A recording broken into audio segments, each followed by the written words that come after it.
I know the feeling. Writing your first CV can feel like such a massive hurdle. You're staring at a blank page thinking, I haven't got any experience, so what on earth do I write here? But trust me, you have far more to offer than you may realize. Whether you are a school leaver, a student, or a graduate, you have valuable skills.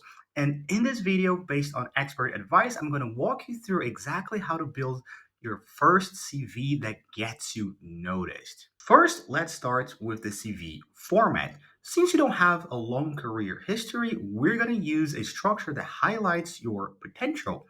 Keep it clean, simple, and professional, and use a standard fonts like Arial or Calibri.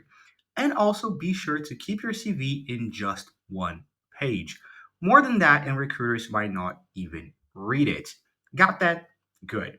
So let's start with your CV header. This is a simple but vital part of your CV. You just need to include here your full name, your phone number, and a professional email address. If your email is currently partyanimal99, it's time to change it to something like first name dot last name. Simple and professional. Also, if you have a LinkedIn profile, be sure to include that as well, just like a portfolio if you have one. With that said, it's time to go to your personal statement. This is your introduction. It needs to be short, something around 3 to 4 sentences. Introduce yourself as an aspiring professional.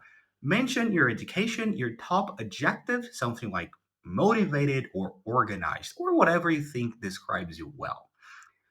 And say exactly what you're looking for in your career.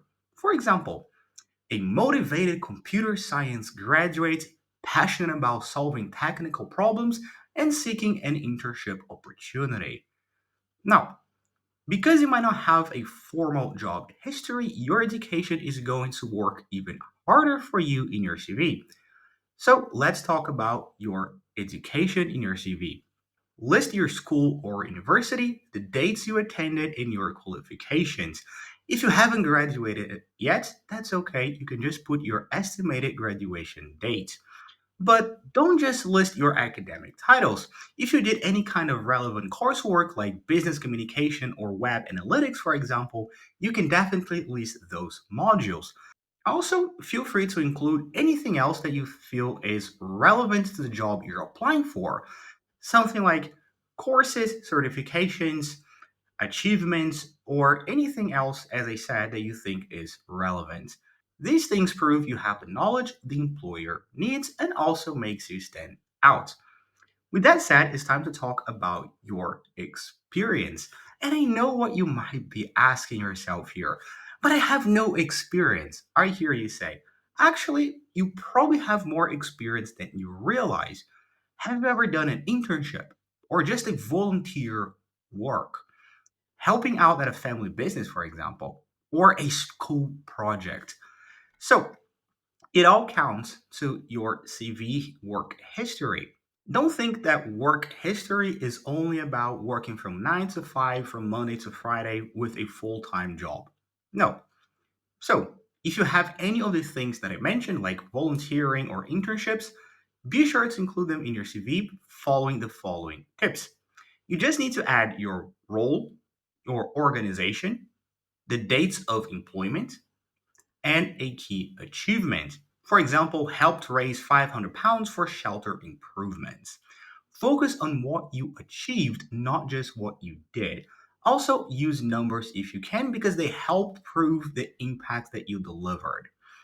Then you have the skills section. This is where you list the things you're good at. Hard skills are the things you've learned through training, something like social media management, Microsoft Office, or coding. Soft skills, on the other hand, are things like teamwork, communication, and problem solving. So, hard skills are about the things that you can do, while soft skills are about how you do these things. Both are important because you need to show to recruiters that not only you are competent at your job, but you're also a good person to work with. And with that said, I have one final tip for you. Be sure to always tailor your CV.